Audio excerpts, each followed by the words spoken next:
Hello guys, today we are going to talk about making good decisions.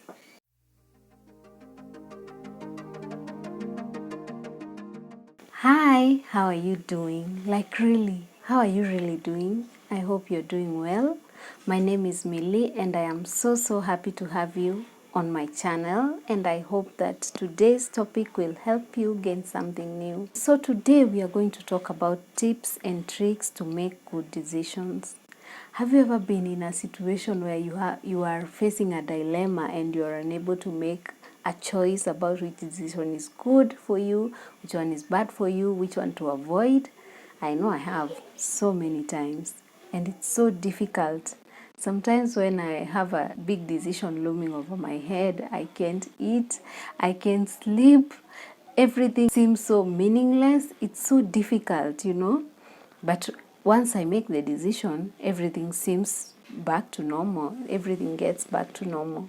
I am excited to give you a few tricks that you can use when you're facing a difficult decision. Mostly, these are just questions that you can ask yourself, and they will help guide you towards the right direction.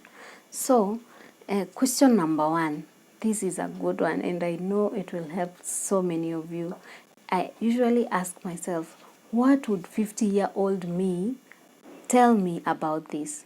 What would she think about this decision? This thing that seems so huge to me right now, what would 50-year-old me think about it? Think about a 50-year-old you. What do you visualize her looking like? What do you visualize him looking like?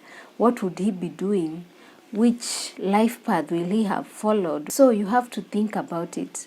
Visualize yourself in 50 years, in 30 years, in 20 years from now. What do you think at that time you'll be thinking? In many cases, 50-year-old me will tell me to take the leap. 50-year-old me will be ready to make tough choices and will most likely make a choice that fits what I need right now. Let me give you a good example that I used recently. When I was thinking about having a third baby, this is quite vulnerable. I was so concerned about, can I afford a third baby?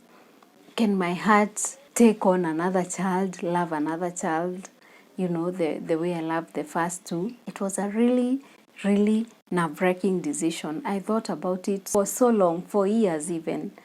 But then when I really thought, now this is crunch time, I really have to make a decision whether or not to have a third baby. So I thought about 50-year-old Millie. What will she look like? I thought about, in my head, 50-year-old Millie will be seated in her home, maybe tending to her children. Maybe they will have gone to university and will be coming back during the weekend. So I was thinking, will 50-year-old Millie regret not having a third child? And the answer was resounding yes.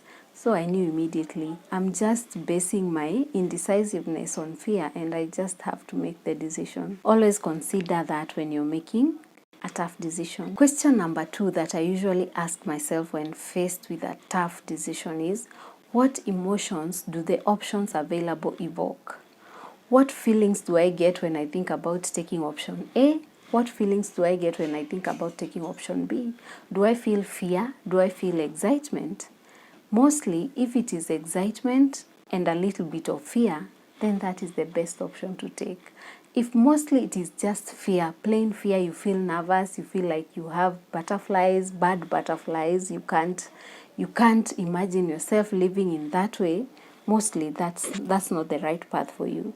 So choose the option that is a bit challenging, but it gives you more excitement than fear. Question number three that I usually ask myself when making a tough decision is, am I making this decision for me, or am I making this decision for others? This is a very important one, guys. Mostly, our indecisiveness is based on the fear of disappointing others. We are scared that if we choose the option that we truly want, others around us will disappoint us. Maybe our parents, maybe a spouse, a boyfriend, a girlfriend. So we stick with the option that seems safer for them and is not necessarily the best for us. Guys, this has ruined many people's lives. So choose a decision that is for you, because you can live with disappointing others, but when you constantly disappoint yourself, that feeling of I am not satisfied with my life, it lingers forever. It might be scary to make a decision that is fully for you, but in many cases, even those who seem like they're disappointed in your decision, they will come around. They will come around and you'll be able to move on with your life happy. And if someone doesn't come around, then they are not meant for you. Question number 4, this is an important one as well. You can ask yourself, what risks are associated with each option? Mostly, when we are faced with a tough decision, the indecisiveness comes from the fear of the unknown. You don't know what will happen. You don't know what the future holds. But to bring the unknown into the known, you have to sit down and analyze those worst case scenarios that you're building in your head. You have to analyze what risks come with each option. For example, if you're choosing between 2 jobs, maybe you can write the risks of job 1 is that the salary is too low. The risk, then on the other side, right, the risk of job 2 is the commute is too long. So you're bringing the unknown into the known. Now you know the challenges that will come with each of those jobs. When you finalize the process of asking yourself all these questions, you will be able to know, I can live with a long commute, but I cannot live with a low salary. Question number 5 that you can ask yourself when making a tough decision is, what deadline can I give myself to make this decision? Unfortunately, most of us work well under pressure.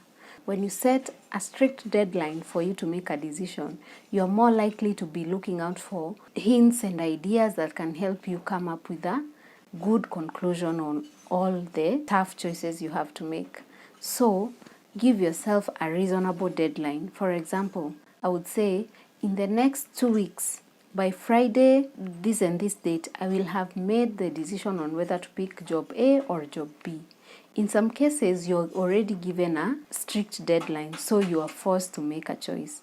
But for personal decisions where there is no one pushing you to make a decision, you're likely to take more time unnecessarily when you don't have a strict deadline. So set a timeline for yourself and stick to it. You'll be able to look out for options that can help you make a good decision in the end. Question number 6 that you can ask yourself is, who can I ask for help?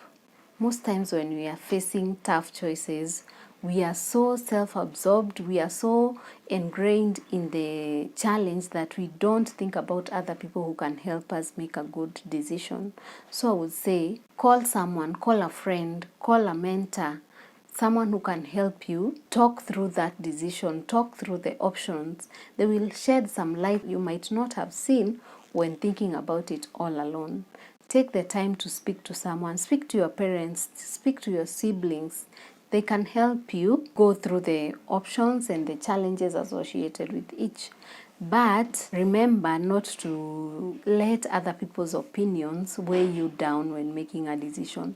Choose a decision, choose an option that fits your personal needs. Question number 7 that you can ask yourself is this decision aligned to my higher self, or am I taking the small mind route? Are you following your higher self? Are you giving yourself a challenge? Are you looking out for opportunity that will propel you to a better life? Or are you sticking to an option that keeps you in your comfort zone? This is a very important one, guys. The small mind mentality can keep you in the loop of choosing the same things over and over. And then you find that you are stuck in the same place for many years because of those choices that you're making, the decisions that you're making. They are not pushing you to be better. They're just pushing you to stay in the same place that you have stayed for years and years and years. So think about it. Really, are you challenging yourself when making this choice? Choose a choice that will push you to a better life. Choose a decision that is not based on fear or the small mind mentality, as I usually call it.